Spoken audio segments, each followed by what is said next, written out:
I mean, Adam, it really feels to me like a dam has broken here, and people like you and me have been saying for a long, long time that there's clearly something wrong with the president, not to make fun of it, but just simply to point out that the guy is having trouble. And almost a year ago exactly, you predicted that Joe Biden was unlikely to be the Democrat Party's candidate for election this year. Do you feel a sense of vindication now, having called this? And do you think, large segments of the media owe the world and the American people an apology for covering for Joe Biden's faults here? Yeah, look, certainly a year ago when I wrote that, that wasn't a common view, although I was pretty sure he wouldn't be, because it was clear then, as you suggest, that, that he was suffering significant cognitive decline. I mean, there were so many clips. I mean, there's a deluge of clips on the internet of him doing strange and embarrassing things. This is not just a recent phenomenon. And yes, it really has been a fascinating study in the power of the media, I guess, to coalesce around a particular narrative. I mean, we've had the narrative until very recently that the president was, was basically fine. But then, of course, that flicked, and there's been all this confected shock at his performance. But I mean, his performance has been very evident for a long time. I mean, the shock is that they actually let him do the the debate in the first place.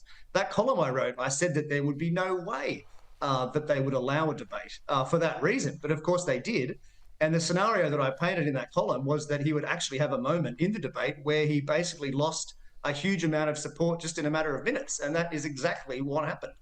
Yeah, I think that minute was the 7-minute mark, I think it was, when he said that we beat Medicaid, which, was the great fight of all of our times. But, I mean, this gaslighting and the lies and the conspiracy of silence, let's also talk about the White House's role in this, because apparently Biden told worried governors that he had some sort of medical checkup.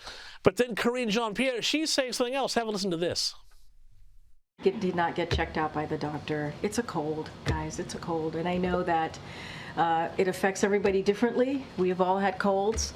And so, no, he was not checked by the doctor. So what does it mean here that they can't even get their stories straight about whether or not, he's had this checkup or not, whether he's been medically checked for other things too, potential dementia or other sorts of issues? Yeah, look, it's been an extremely incompetent response. And I think the incompetence started really from the president's so-called press conference, where he criticised the Supreme Court earlier in the week for their decision. And it wasn't what he said at the press conference so much. It's the fact that he didn't take any questions at the end of it, not one. And of course, questions were being yelled out at the end. Are you going to stand aside? Are you going to run? But of course, he did his usual thing. He just turned around and walked out. I mean, that is a shocking look. And I can't believe his advisors thought that was sensible. I mean, for me, that basically suggested that in his own mind, he wasn't sure if he was going to stay on.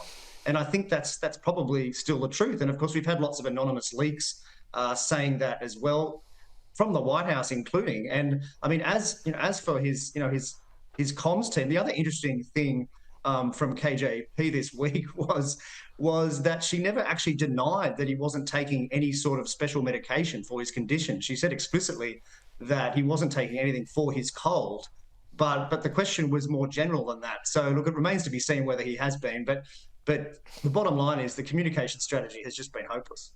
And I mean, it feels like, not just with those sort of, shifting the truth around the medications and the checkups and everything like that, but it feels like everything here, it feels like the Biden White House is becoming what they accuse the Trump administration and the Trump campaign of being, because, they're like, we're not even supposed to talk about it. I was left absolutely gobsmacked by comments from senior Biden advisor Keisha Lance Bottoms. Listen to this.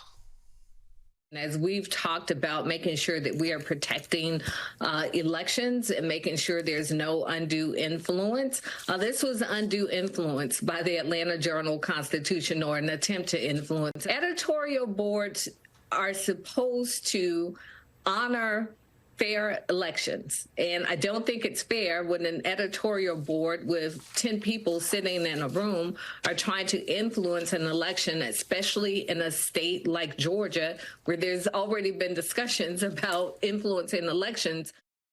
So now, Adam, reporting the news is unfairly influencing elections? This is absolutely Soviet. What happened to the First Amendment?